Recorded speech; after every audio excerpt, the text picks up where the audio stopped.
Come to me, Arthur. Leave these others. Francis Ford Coppola's Bram Stoker's Dracula is the greatest Dracula/vampire film ever made, Interview with the Vampire being a close second, but the way in which Coppola went about making the film makes this film stand far apart from really anything else. More evocative of dreams and psychology than, strictly speaking, just reality. The film is very psychological, surreal, and almost even psychedelic. Much of what you see is not meant to be looked at entirely literally.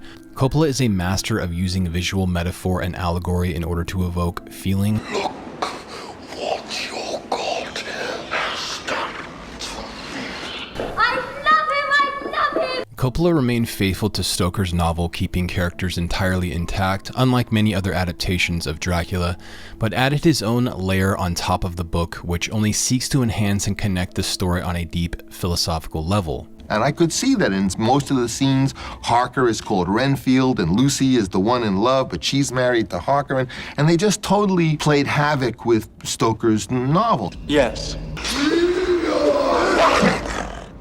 It is no laughing matter. In the book, Dracula and Mina do not have a love-based origin story. Dracula's name and origin in the novel is a complete mystery.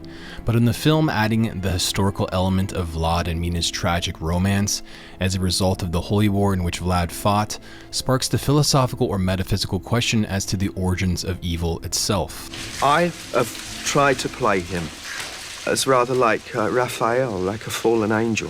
I feel that Dracula is very sacramental.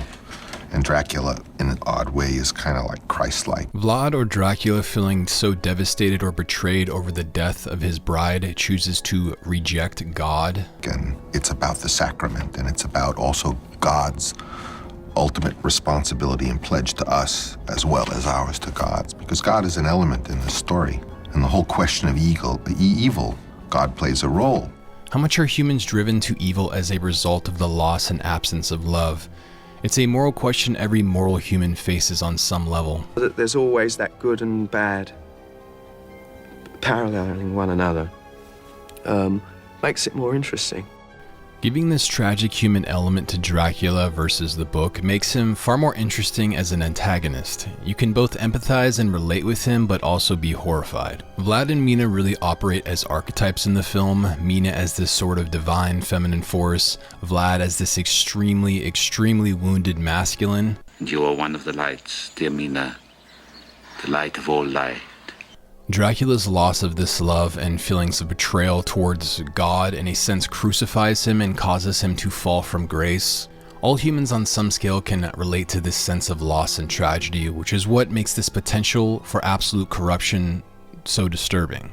The idea was to portray Dracula finally as a charismatic, tragic hero that he really was. Lucy is another character who operates on an archetypal level. The choice of the name Lucy is not an accident. The female version of Lucifer. Helsing states that Lucy being selected by Dracula was not an accident, but it was a choice on Lucy's part.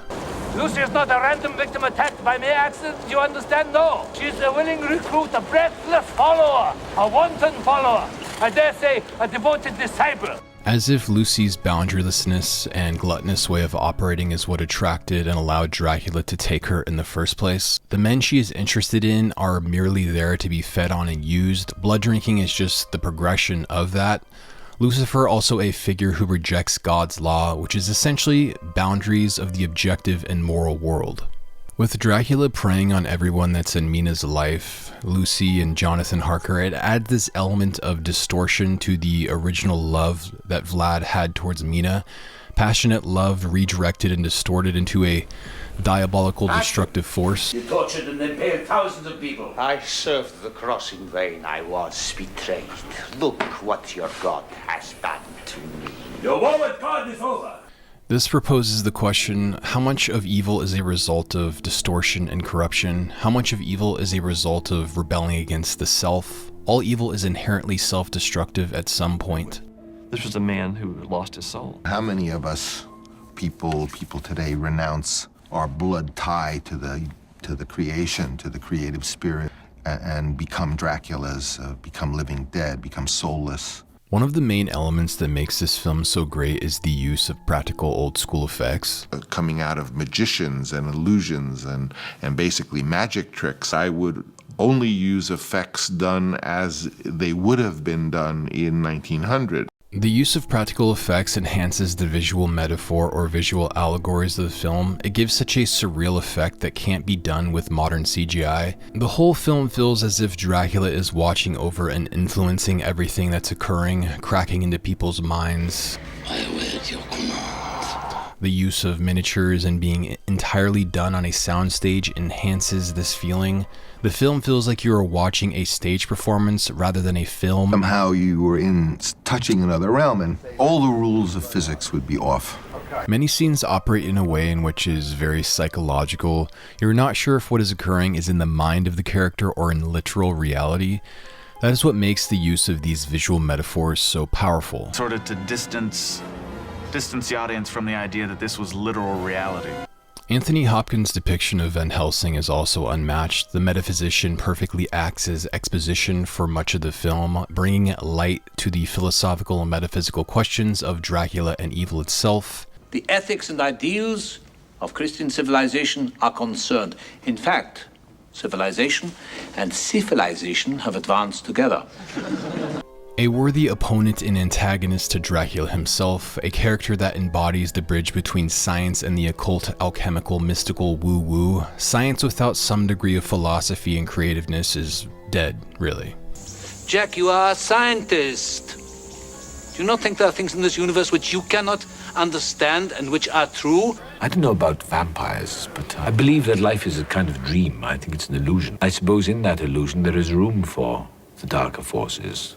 Yes, Keanu Reeves acting at times is cringe, and apparently Johnny Depp had the potential to be cast in the role, which I do think would have been amazing. But still, Keanu Reeves' pureness and innocence still fits in perfectly in contrast to Dracula and his evil vampire women. His cringe, terrible accent is actually enjoyable. I have offended you with my ignorance, Count. And his rapid progression into the silver gray hair, to contrast Dracula's youthening, is also absolutely hilarious. It is probably the part of the film that is most flawed, but still somehow works perfectly. Terminator 2 is all computer graphics, and this is like, ropes and mirrors and, that kind of hocus pocus. It's just a bunch of hocus pocus! The movie feels more like studying a painting, evoking a feeling, rather than a clear linear story. All of the chaotic visual metaphors of the story somehow connects together perfectly. There truly is no other film like it. It stands apart entirely, especially from any other Dracula or vampire movie. It is the extremely rare instance where a film adds on and improves the original book, but then at the same time doesn't take away from it and actually makes reading the original source material that much more appealing. Anyways, I think that's about all I have to say on Coppola's Dracula. It is an absolute masterpiece. Anyone who doesn't agree, I think just has no taste at all, so. The master of all life is in hand! Thanks for watching. Please like, share, subscribe, comment below, and bye.